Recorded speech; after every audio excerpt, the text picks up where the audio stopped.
내셨습니다. 아멘. 오늘 말씀은 초태생과 유월절이라는 제목으로 신명기 말씀을 선포하도록 하겠습니다.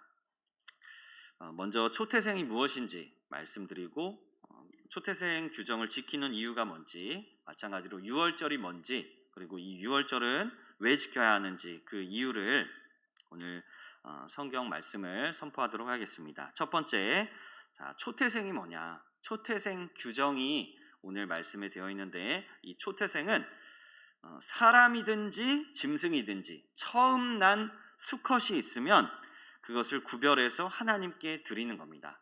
대표적인 구절이 출애굽기에 나오는데, 출애굽기, 민수기, 신명기 다 나오는데, 레위기. 자, 오늘은 출애굽기를 한번 보겠습니다. 출애굽기 13장. 자, 같이 한번 읽어볼까요? 시작. 이스라엘 자손 중에서 사람이나 짐승을 막론하고 태에서 처음 난 모든 것은 다 거룩히 구별하여 내게 돌리라. 이는 내 것이니라 하시니라. 12절 시작. 너는 태에서 처음 난 모든 것과 내게 있는 가축의 태에서 처음 난 것을 다 구별하여 여호와께 돌리라. 수컷은 여호와의 것이니라. 아멘. 자, 이렇게 출애굽기 13장부터 처음 것을 하나님께 드려야 한다라는 내용이 등장합니다. 이것이 초태생입니다. 조금 더 구체적으로 어떤 학자들은 초태생 규정이 4가지나 있다. 4가지로 이렇게 세분화해서 또 이야기하곤 합니다. 일반적인 규정이 있고, 또 정결한 짐승을 어떻게 또 다루어야 하냐, 부정한 짐승의 초태생의 경우에는 어떻게 해야 하냐, 또 사람의 경우에, 맏아들의 경우에는 또 어떻게 해야 하냐, 이렇게 또 구체적으로 들어가면 세분화가 됩니다. 더 구체적으로 들어가면 나귀의 첫 새끼는 어린 양으로 대속한다.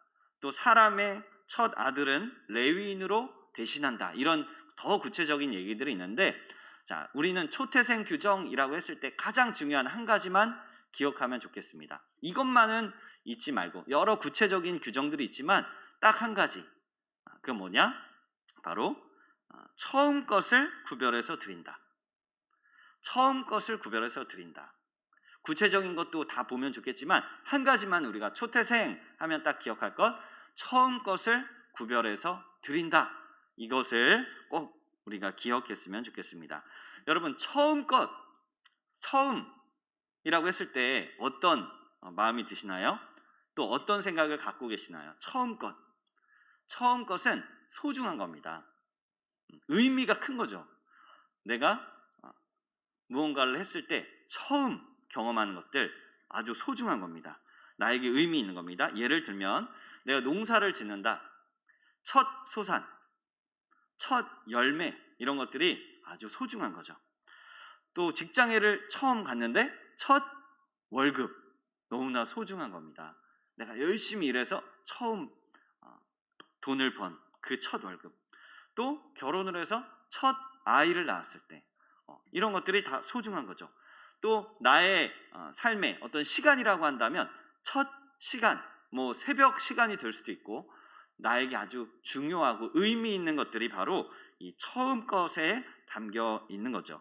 자, 이렇게 처음 것, 내가 소중하게 생각하고 아끼는 그 처음 것을 하나님께 드리는 것, 그것을 따로 떼어서 하나님께 드리는 것, 이것이 구약에서 말하는 초태생 규정이었습니다. 자, 그리고 이 기본적인 개념 위에, 처음 것을 드린다는 이 기본적인 개념 위에 오늘 신명기 말씀은 좀 독특한 언급을 추가하고 있습니다. 우리 19절 말씀을 한번 보면, 자, 내 소와 양의 처음 난 수컷은 구별하여 내 하나님 여호와께 드리는데 소의 첫 새끼는 부리지 말라, 일을 시키지 말라라는 내용이 추가가 되어 있고, 내 양의 새끼는 털을 깎지 말라, 이런 얘기도 덧붙여져 있습니다. 자, 처음 것을 드리는데 거기다가 신명기에만 나오는 독특한 표현이 여기 나오는데, 일을 시키지 말라, 부리지 말라, 털을 깎지 말라. 이거는 뭘 뜻하냐면 더 구별해라, 더 구별해서 하나님께 드려라, 이런 뜻으로 이해하시면 좋겠습니다. 그리고 여기에 한 가지 더 있습니다. 흠이 있으면 안 됩니다. 이 초태생을 하나님 앞에 드릴 때는 흠이 있는 것은 안 됩니다. 일도 시키면 안 되고 아주 깨끗하고 정결하게 처음 난 것은 가만히 잘 보관했다가 하나님께 드려야 한다는 거죠. 왜냐하면 이것은 하나님께 바쳐지는 거룩한 용도로 쓰일 것이기 때문에 그렇습니다. 그래서 다른 것과 섞이지 않게, 일도 시키지 말고 털도 깎지 말고 그대로 또 흠도 있지 않는 깨끗한 것으로 하나님 앞에 드려야 한다라는 것이 오늘 말씀까지, 신명기까지, 출애굽기 또 신명기, 이런 내용들을 종합했을 때 우리가 알 수 있는 내용입니다. 자, 그렇다면 이 초태생 왜 드려야 할까요? 처음 건 아까운데 하나님이 왜 처음 것을, 두 번째, 세 번째도 될 텐데 왜 굳이 가장 우리가 아끼고 마음 쓰이는 그것을 하나님은 요구하실까요? 그것은 바로 하나님께서 애굽에서, 이스라엘 백성들이 애굽에 있을 때에 그들을 구원하셨던 그 사건과 아주 밀접하게 연관이 있습니다. 자, 애굽에서 10가지 재앙이 있었는데 그 10번째 재앙이 혹시 뭔지 기억나시나요? 10번째 재앙은 바로 장자 심판이었습니다. 애굽에 있는 모든 장자들, 바로의 아들부터 모든 장자들까지 다 죽이게 되는, 하나님께서 그들을 심판하시는 그 심판이 바로 장자 심판이었습니다. 그런데 그들 가운데서 이스라엘만큼은 하나님이 그들의 장자를 지켜주셨다는 것이죠. 자, 출애굽기 13장 15절. 자, 빨간색 글씨만 제가 읽겠습니다. 애굽 나라 가운데 처음 난 모든 것은 사람의 장자로부터 가축의 처음 난 것까지 다 죽이셨다. 이게 기록되어 있는 겁니다. 애굽에서 처음 난 모든 것은 가축의 초태생까지 다 하나님이 죽이셨다. 그런데 이스라엘의 장자들은 어떻게 되었느냐? 구원받았다는 겁니다. 세상의 모든 장자들을 다 죽였지만 이스라엘의 장자는 하나님이 살려주셨다. 그래서 그것을 기념해서, 이야, 우리의 장자는 하나님이 지켜주셨구나. 그러면 우리의 장자들은 하나님 것이구나. 그러니 이제 태어나는 모든 초태생마다, 처음 것들마다 다 하나님께 드려야겠다라는 신앙 고백이 바로 이 초태생 규정인 것이죠. 마땅히 죽었어야 할 이스라엘의 장자들을 하나님이 죽이지 않으시고 살려주신 것에 대한 은혜를 기억하고 또 보답하는 그러한 규정이 바로 초태생이 되겠습니다. 처음 것은 대표성을 지닙니다. 처음 것은 전체를 대표하는 그런 아주 중요한 것입니다. 그런데 이 초태생을 드린다라는 것은 결국 뭐냐? 처음 것만이 아니라 우리 전부를 하나님께 드린다라는 뜻도 담고 있습니다. 자, 이것은 11조와 매우 유사하죠. 사실 오늘 말씀은 14장부터 16장까지 이어지는 큰 맥락 안에 있는데, 자, 11조와 같은 겁니다. 11조도 10의 1을, 일부를 하나님께 드림으로써 나의 재물과 나의 물질의 전부가 하나님 것입니다 라는 신앙 고백인 것처럼, 초태생도 처음 것 일부를 하나님께 드리지만 나의 모든 소유와 모든 것이 하나님의 것입니다 라는 그런 믿음의 고백이라는 것을 우리는 생각해 볼 수 있겠습니다. 자, 그렇다면 이렇게 드리는 건 좋은데, 그렇다면 너무 큰 손실이 아닌가? 인간적인 마음이 들 수가 있습니다. 처음 것은 너무 소중하고 기억할 만한 것이고 우리가 아끼는 것인데, 그것을 족족이 다 하나님께 바치라고 하니, 모든 것을 하나님께 처음 것은 드려야 한다고 하니 너무 큰 손해가 아닌가, 너무 큰 손실이 아닌가, 이렇게 우리는 생각할 수가 있겠습니다. 어떻게 생각하세요? 좀 손실 같죠? 그런데 사실은 손실이 아니다라고 성경이 우리에게 가르쳐주고 계십니다. 초태생 제물은 그렇게 바쳐지는데, 바쳐진 이후에 어떻게 처리되느냐?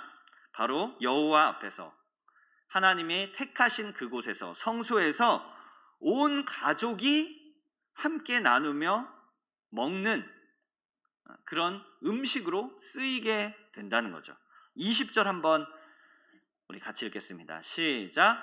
너와 내 가족은 매년 여호와께서 택하신 곳 내 하나님 여호와 앞에서 먹을지니라. 뭘 먹습니까?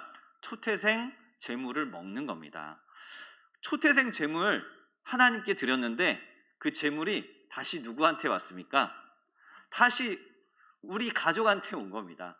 다시 우리가 먹는 용도로 사용됐다는 것이죠. 이게 무엇을 의미할까요?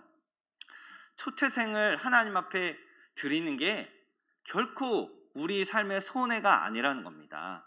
결코 손실이 아니라는 것을 성경이 우리에게 가르쳐주고 계십니다. 우리가 하나님 것을 아까워하지 말아야 할 이유가 바로 여기 있다는 것이죠. 사실 한번 바쳤기 때문에 하나님이 우리 안 주셔도 됩니다. 원래 보통 제물을 성소에 보관하거든요. 그러면 이제 제사장들을 위해 쓰거나 또 다른 식으로 그 예물이 쓰이는데, 굳이 하나님께서 이것을 그들의 가족에게 되돌려 주시는 거죠. 마치 화목 제물을 나누어 먹는 것처럼 이 초태생 제물도 그렇게 온 가족이 함께 먹으며 축제에 사용된다는 겁니다. 안 주셔도 되는 그것을 우리에게 되돌려 주시는 하나님의 복의 그런 복을 우리에게 되돌려 주시는 그러한 모습이 이 초태생 규정에 담겨 있다는 것이죠.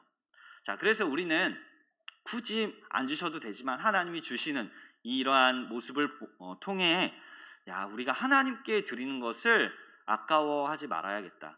하나님의 마음을 이해하는 겁니다. 하나님은 우리가 1을 드리면 10을 주기를 원하시는 분이구나. 내가 정말 나의 소중한 것을 정말 일부지만 드렸더니 더 많은 복들로 우리를 채워주시는구나 라는 생각으로 우리가 하나님 앞에 기꺼이 또 자발적으로 드려야겠다라는 다짐을 하게 되는 그런 말씀이 아닐 수 없습니다. 자, 그래서 초태생 규정을 요약하면 그렇습니다. 우리의 모든 것을, 처음 것을 드리지만 우리의 모든 것을 드린다라는 신앙 고백인 동시에 우리가 복을 누리는 복의 통로가 되는구나. 이 규정이 있기 때문에 하나님의 복을 우리가 받을 수 있는 그러한 복의 통로로서도 이 초태생 규정이 이스라엘 백성들에게 주어졌다라는 것을 생각해 볼 수 있겠습니다. 자, 그런데 우리는 이 초태생 규정을 율법적으로 우리는 지키지 않습니다. 신약 이후의 모든 성도들은 이 초태생 규정이 강요되지는 않습니다. 그 어떤 율법도 우리에게 강요되는 건 없습니다. 자, 그런데 우리는 이 초태생 규정보다 하나님이 처음 것이라고 하신 그거보다 더 많은 것을 드릴 수 있는 동기가 우리에게 부여되어 있습니다. 왜 그러느냐? 우리에게는 예수님이라는 놀라운 선물이 주어졌기 때문입니다. 사실 구약의 성도들은 예수님을 만나보지 못했습니다. 그런데 우리는 신약 이후에 우리의 이 땅의 모든 성도들은 예수님이라는 놀라운 선물을 받았죠. 그 예수님은 누구십니까? 흠없는 초태생 제물이십니다. 하나님의 독생자, 하나님의 아들, 하나님의 맏아들이신 바로 예수님이 이 초태생 제물로 우리에게 오셨습니다. 그리고 우리는 그분을 먹고 또 나누며 함께 예수님의 은혜를 나누게 된 거죠. 마치 화목 제물처럼 모든 성도들이 예수님이라는 분을 함께 받아 먹었습니다. 그래서 구원의 은혜와 복을 우리 모두가 누리게 되었다는 것이죠. 그렇게 예수님은 우리의 복의 통로가 되어 주셨습니다. 그래서 이제 우리는 누가 강요하지 않아도, 율법에, 법에 이렇게 너 이거 무조건 지켜야 한다 명령으로 하나님이 하시지 않아도 우리의 자발적인 감사와 감격이 넘치기 때문에 초태생 이상으로 얼마든지 하나님 앞에 드릴 수 있는 동기가 부여되고 또 그러한 마음 상태로 우리가 바뀌게 되었다는 것이죠. 사랑하는 여러분, 오늘 이 초태생 말씀 강요해서 여러분께 무조건 처음 것을 드리십시오라는 압박과 그런 협박이 절대 아니라는 것을 꼭 기억하시기를 바랍니다. 이것은 하나님께서 예수님을 통해서 그 의미를 더 풍성하게 하셨습니다. 그러므로 우리는 예수님을 믿고 또 예수님을 바라보며 이 율법을 의미 있게 우리의 삶에 적용해야겠습니다. 그럴 때 우리는 초태생이라는 일부만 하나님 앞에 드리는 것이 아니라 가장 소중한 게 뭘까요? 생명. 아주 우리 삶의 가장 소중한 이 생명까지도 하나님 앞에 드릴 수 있는 그러한 성도들의 삶이 된다는 것이죠. 그러한 기꺼이 또 자발적으로 즐겁게 우리의 삶을 하나님 앞에 드릴 수 있는 그러한 저와 여러분 될 수 있기를 예수님의 이름으로 축원드립니다. 두 번째, 바로 유월절입니다. 두 번째 유월절, 우리 16장 1절 같이 한번 읽겠습니다. 시작. 아비벌을 지켜 내 하나님 여호와께 유월절을 행하라. 이는 아비벌에 내 하나님 여호와께서 밤에 너를 애굽에서 인도하여 내셨습니다. 아멘. 자, 유월절이 뭐냐? 이번 두 번째로 설명드리겠습니다. 유월절은 이스라엘의 3대 절기 중에 하나입니다. 우리나라 명절은 뭐가 있습니까? 설날, 추석, 이렇게 크게 있죠. 그러면 뭐합니까? 고향에 가죠. 그런 것처럼 이스라엘 백성들도 이 명절이 되면 3대 절기 명절이 되면 온 백성이 예루살렘 성전으로 갑니다. 거기서 하나님을 예배하기 위해서 다 모이게 되는 거죠. 유월절, 칠칠절, 초막절 이렇게 있는데 그 중 하나가 유월절이라는 절기였습니다. 자, 그런데 이 유월절은 언제 있느냐? 지금 1절에 뭐라고 나왔습니까? 아비벌, 말도 어렵죠. 아비벌에 유월절이 있습니다. 자, 아비입이라는 말이 봄이라는 뜻입니다. 우리 봄이 3, 4월인데 딱 그때입니다. 3, 4월 딱 그때가 유월절이 있는 때입니다. 그래서 하나님이 그때를 정월로 삼아라. 종교력으로 1월로 삼아라. 그래서 유대 종교력으로 이 아비벌이 1월입니다. 정월. 성경에. 물론 또 역사가 지나가면서 7월을 또 정월로 삼기도 하지만 일단 성경에는 분명히 정월이 이 유월절부터 된다. 정월 14일. 그때가 되면 이제 유월절 절기를 지키는데, 자, 정월 14일, 우리나라 정월 음력으로 정월 14일이 15일 정도 어간이 되면 뭐가 있을까요? 정월 대보름이 있습니다. 그 어간이에요. 그러니까 한 달 정도 차이가 나거나 거의 뭐 겹치거나 그러는데, 그러면 그때가 연상이 되시죠? 자, 그때가 어떤 때냐면 지구와 달이 가까워져서 달이 밤에 엄청 큽니다. 크게 보이는 때가, 달이 크게 보여서 밤이 밝아요. 그때가 바로 이 유월절 때입니다. 그래서 이 유월절, 봄 때, 그리고 아주 밝은 밤이 되어서 아주 잔치하기 아주 좋은, 우리나라도 그래서 달맞이하고 뭐 동네 잔치를 하는 그러한 때였는데, 그렇게 밤이 밝아서 아주 온 민족의 그런 축제가 벌어지는 때가 바로 유월절이다. 또 유월절 다음에 쭉 이어지는 무교절이 있는데, 그때는 누룩을 넣지 않은 무교병을 만들어서 먹고 또 그들이 같이 가족들이 모여서 축제를 벌이는 때가 바로 유월절입니다. 자, 그러면 이러한 유월절 왜 지키느냐? 왜 지킬까요? 아까 초태생과 똑같은 이유로 지키는 겁니다. 하나님이 그들을 애굽에서 인도하여 내셨다. 오늘 1절에 읽은 것처럼 내 하나님 여호와께서 아비벌에 밤에 너를 애굽에서 인도하여 내셨다. 이렇게 1절에 오늘 기록하고 있죠. 자, 애굽의 이 장자 심판에서부터 구원을 기념하는 그 날이 바로 유월절입니다. 초태생도 있지만 유월절도 바로 그 장자 심판으로부터 비롯된 것이죠. 자, 이 장자 심판이 아주 중요한 게 왜 그러냐면, 이것을 통해서 이스라엘과 애굽이 완전히 다르다는 것을 하나님이 선명하게 드러내 주십니다. 그 전까지는 막 노예로 섞여 살다가 아주 절정에 이르는, 명확하게 이스라엘과 애굽은 아예 다르다, 하나님의 선택을 받은 이스라엘과 이방인은 완전히 다르다라는 것을 명확하게 선포하신 때가 바로 이때다라는 겁니다. 그래서 하나님은 이 6월절 밝은 날, 6월절이 15일 보름 어간이니까 얼마나 또 밝았겠습니까? 그 밝은 밤에 하나님께서 그들을 홍해를 건너게 하시고 구원하셨다. 안전하게 애굽을 빠져나오도록 홍해를 가르시고 마른 땅을 여시고 그들을 인도하셨다는 것이죠. 그리고 또한 우리가 잘 아는 어린 양의 피를 문 설주와 임방에 이렇게 바르면서 하나님의 진노와 심판이 그 피가 있는 이스라엘의 집들을 넘어갔다는, 그래서 6월 넘어갔다는 의미로 이 6월절을 지키는 겁니다. 그래서 이 날이 너무너무 중요하다. 이스라엘의 역사 속에 정말 가장 중요하다. 그러니 광야에서만, 광야 40년에 이때만 너희가 지키는 것이 아니라 저 가나안 땅에 들어가서도, 신명기가 그거거든요. 가나안 땅에 들어가서도 지킬 하나님의 법들이 바로 신명기인데, 너희가 거기 들어가서도 대대로 너희가 어떻게 여기까지 왔는지 기억하려면 이 6월절을 지켜야 된다라고 해서 6월절을 지키게 된 거죠.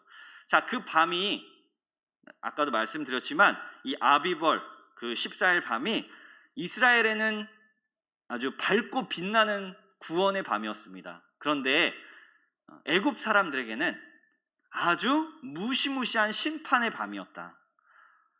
왜냐하면 장자들이 다 죽어나갔거든요. 얼마나 무서운 밤이었는지 모릅니다.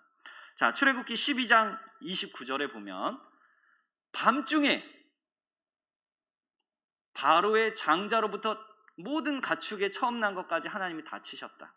30절에 그 밤에, 그 심판의 밤에 애굽에 큰 부르짖음이 있었다. 애곡함이 있었다. 죽임을 당하지 아니한 집이 하나도 없었다 라는 것이죠. 그리고 나아가서 자, 바로의 장자까지 죽었다 성경에 이렇게 되어 있는데, 바로의 장자가 고대 근동에서는 뭐라고 여겨졌느냐? 신으로 여겨졌습니다. 바로의 장자는, 바로의 아들은 신이다. 왜냐하면 바로를 이어서 또 왕이 될 거기 때문에 신으로 여겨졌다는 겁니다. 그런데 그 신으로 여겨지는 장자를 하나님이 치셨다. 이것은 곧 애굽의 신들을 치신 것이다 라고 성경이 기록하죠. 12절에 보면, 출애굽기 12장 10절에 보면 그 밤에 애굽의 모든 신을 내가 심판하리라. 그러니 장자 심판, 이때가 단지 사람만 또 가축만 죽인 것이 아니라 애굽의 영적인 모든 것들을 하나님이 심판하시는 통쾌한 승리의 날이다 라는 것을 우리가 알 수 있는 거죠. 그러니 6월절은 이스라엘의 입장에서는 축제의 날입니다. 왜냐하면 그 모두가 심판당한 상황에서 그들만은 건짐받았기 때문이죠. 그래서 이 날을 대대로 기억하면서 하나님의 은혜를 기억해야 하는 것입니다. 자, 이제 우리의 현실로 돌아오겠습니다. 지금까지 구약 멀리 몇천 년 전으로 우리가 갔었는데 이제 우리의 현실로 다시 돌아오겠습니다. 자, 우리는 초태생 규정도 안 지키고요, 6월절 규정도 지키지 않습니다. 소와 양을 잡아서 피 제사를 드리는 분 아무도 없습니다. 왜 그럴까요? 아까도 말씀드렸지만 예수님께서 2000년 전에 이미 6월절 제물이 되어주신 겁니다. 초태생 제물이시기도 했지만 6월절 제물로 십자가에서 피를 흘리시고 우리 대신해서 우리 죄를 대속해 주신 겁니다. 그 피가 우리에게 뿌려질 때 그 피를 보고 하나님의 진노와 심판이 넘어가게 되는 겁니다. 피가 우리의 죄를 가려주게 된 거죠. 그래서 예수님 안에 이 6월절의 영적인 의미가 아주 풍성하게 담겨 있는 겁니다.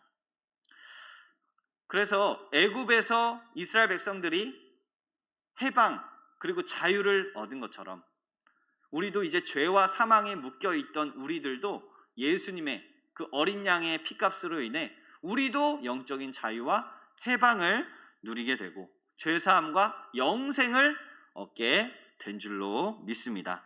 이제 이 모든 영적인 의미가 예수님 안에서 발견된다는 거죠. 자, 우리는 구약 율법을 보고 있는데 이 구약 율법의 역할이 뭐냐? 궁극적으로 저 그리스도를 바라보도록 하는 데 있다는 겁니다. 이 율법으로 구원받을 수는 없어요. 그렇기 때문에 하나님은 이 율법을 통해 그리스도를 바라볼 수 있도록, 희생 제사를 통해서 그리스도를 바라볼 수 있도록, 초태생, 유월절 이 절기들을 통해 그리스도를 바라볼 수 있도록 하셨다는 것이죠. 그래서 우리는 하나님의 그 관점에 따라서 오늘 구약 신명기 말씀을 보며 예수님을 바라보아야 할 줄로 믿습니다. 자, 신명기 15장의 앞부분에 보면 그게 나와요. 면제년.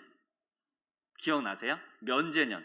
안식년인데 이제 면제년이 되면 빚을 탕감해 줍니다. 빚이 막 많은데 이 면제년 7년 그 주기로 빚이 다 탕감되는 겁니다. 여러분 빚 있으십니까? 그게 이제 다 탕감되는 거예요. 얼마나 해방이 되고 자유를 누리겠습니까? 종이 다 풀려나요. 이게 면제년이었습니다. 그리고 이어지는 초태생, 그리고 오늘 16장 6월절까지 이게 다 누구를 가리키고 있느냐? 바로 흠없는 어린 양 예수 그리스도를 가리키고 있다. 예수님의 십자가의 희생을 바라보도록 하고 있다는 것이죠. 자, 그래서 우리는 예수님만 잘 믿으면 된다. 결론은 그겁니다. 자, 베드로전서 1장 18절 19절 같이 한번 읽어보겠습니다. 시작. 너희가 알거니와 너희 조상이 물려준 헛된 행실에서 대속함을 받은 것은 은이나 금같이 없어질 것으로 된 것이 아니요 오직 흠없고 점없는 어린 양 같은 그리스도의 보배로운 피로 된 것이니라. 아멘. 아멘이십니까? 네, 사랑하는 여러분, 우리가 대속함을 받는 것 바로 흠없고 점없는 그 초태생 제물이시며 유월절 제물로 우리의 죄를 덮어주신 그 하나님의 아들 예수님 안에 놀라운 복음의 그 의미들이 담겨 있는 줄로 믿습니다. 우리는 율법을 보며 또 그리스도를 바라보고 하나님의 놀라우신 구원의 계획들을 믿고 감사할 수 있어야 하겠습니다. 자, 오늘 말씀을 마치며 제가 한 가지 말씀만 드리고 마칠 건데요. 그저께가 8월 15일 광복절이었습니다. 저는 이 광복절에 6월절의 의미를 기억하는 것이 의미 있겠다 이런 생각이 들었어요. 그러니까 45년의 해방 그리고 48년의 건국 이러한 의미들이 또 8.15 광복절에 담겨 있는데, 자, 이것을 생각해 보면서 우리 이 모든 것이 민족의 어떤 해방과 또 국가의 건국 이런 것들이 우리에게 자유를 주었죠, 실제로. 그래서 우리가 이렇게 잘 살게 되지 않았습니까? 자, 그런데 그거보다 더 우리에게 해방과 자유와 영적인 승리를 주는 것이 뭐냐? 그것도 너무 좋은데, 우리에게 주어진 민족의 해방과 건국도 너무너무 좋은데 그거보다 더 우리를 복되게 하고 자유케 하는 것이 무엇이냐? 그것은 바로 예수 그리스도다. 예수 그리스도가 우리를 영적인 사망에서 자유케 하시고 억눌려 있는 자들을 해방시켜 주시고 우리가 가지고 있는 죄의 빚을 다 탕감시켜 주시고 우리를 영생으로 인도하신다. 그러니 예수님이 어떻게 보면 이 광복절에 진짜 의미가 아니겠는가, 그런 생각을 해보게 되었습니다. 진정한 자유가 예수님께 있다. 이 사실을 우리가 마음에 새기면서 8.15 광복절도 의미가 있지만 그거보다 더 궁극적으로 우리에게 의미가 있는 예수님을 우리가 바라보며 우리의 평생을 살아가면 좋겠다, 그런 마음이 들었습니다. 이 사실을 기억하며 우리의 평생토록 예수님만 바라보며 살아가는 저와 여러분 되시기를 예수님의 이름으로 축원드립니다. 두 가지 기도 제목 놓고 오늘 말씀을 기억